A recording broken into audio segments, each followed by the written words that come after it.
सर्वपल्ली राधाकृष्णन का जन्म 5 सितंबर 1888 को ब्रिटिश भारत की मद्रास प्रेसिडेंसी के चित्तूर जिले के तिरुत्नी गांव में एक ब्राह्मण परिवार में हुआ था। उनकी माता का नाम सीताम्मा और पिता का नाम सर्वपल्ली वीरास्वामी था। इनके पिता सर्वपल्ली वीरास्वामी राजस्व विभाग में काम करते थे। राधाकृष्णन ने शिक्षा का केंद्र विद्यार्थी को माना है। अतः विद्यार्थी में नैतिक, बौद्धिक, आध्यात्मिक, सामाजिक, व्यावसायिक आदि मूल्यों का संचरण करने का प्रयास करना चाहिए। उनके अनुसार शिक्षण संस्थाओं का मुख्य उद्देश्य विद्यार्थियों को प्रकृति प्रेम, मानवतावाद एवं समन्वय की शिक्षा प्रदान करना होना चाहिए। डॉक्टर राधाकृष्णन वाल्टेयर विश्वविद्यालय, आंध्र प्रदेश के 1931 से 1936 तक वाइस चांसलर रहे। ऑक्सफोर्ड विश्वविद्यालय के 1936 से 1952 तक प्रोफेसर रहे। कलकत्ता विश्वविद्यालय के अंतर्गत आने वाले जॉर्ज पंचम कॉलेज के प्रोफेसर के रूप में 1937 से 1941 तक कार्य किया। 1939 से 1948 तक बनारस के हिंदू विश्वविद्यालय के चांसलर रहे। शिक्षक दिवस भारत में प्रतिवर्ष 5 सितंबर को देश के पहले उपराष्ट्रपति और पूर्व राष्ट्रपति, विद्वान, दार्शनिक व भारत रत्न से सम्मानित डॉक्टर सर्वपल्ली राधाकृष्णन के जन्मदिन के उपलक्ष्य में मनाया जाता है। राधाकृष्ण का एकमात्र उद्देश्य छात्रों को सर्वोत्तम शिक्षा प्रदान करना था। वह एक संस्थान से दूसरे संस्थान में जाते रहे और छात्रों को बेहतर इंसान बनाते रहे। वह इतने महान शिक्षक थे कि उनके छात्र उनसे बहुत प्यार करते थे और उनका सम्मान करते थे।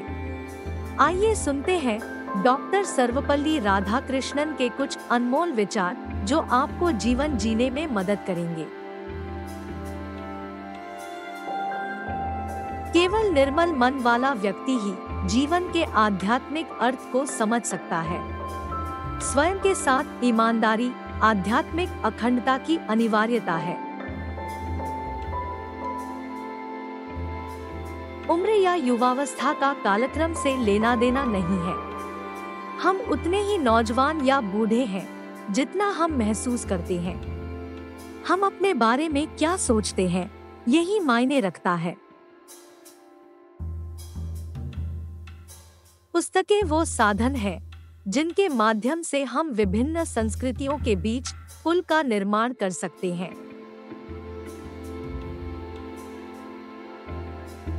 कला मानवीय आत्मा की गहरी परतों को उजागर करती है। हमें मानवता को उन नैतिक जड़ों तक वापस ले जाना चाहिए जहां से अनुशासन और स्वतंत्रता दोनों का उद्गम हो। शिक्षा का परिणाम एक मुक्त रचनात्मक व्यक्ति होना चाहिए जो ऐतिहासिक परिस्थितियों और प्राकृतिक आपदाओं के विरुद्ध लड़ सके। किताब पढ़ना हमें एकांत में विचार करने की आदत और सच्ची खुशी देता है। मानवीय जीवन जैसा हम जीते हैं, वो महज हम जैसा जीवन जी सकते हैं उसका कच्चा रूप है। कोई भी जो स्वयं को सांसारिक गतिविधियों से दूर रखता है और इसके संकटों के प्रति असंवेदनशील है, वास्तव में बुद्धिमान नहीं हो सकता। मानवीय स्वभाव मूल रूप से अच्छा है और आत्मज्ञान का प्रयास सभी बुराइयों को खत्म कर देगा। मनुष्य को सिर्फ तकनीकी दक्षता नहीं बल्कि आत्मा की महानता प्राप्त करने की भी जरूरत है। शिक्षक वो नहीं जो छात्र के दिमाग में तथ्यों को जबरन डाले, बल्कि वास्तविक शिक्षक वो है जो उसे आने वाले कल की चुनौतियों के लिए तैयार करे।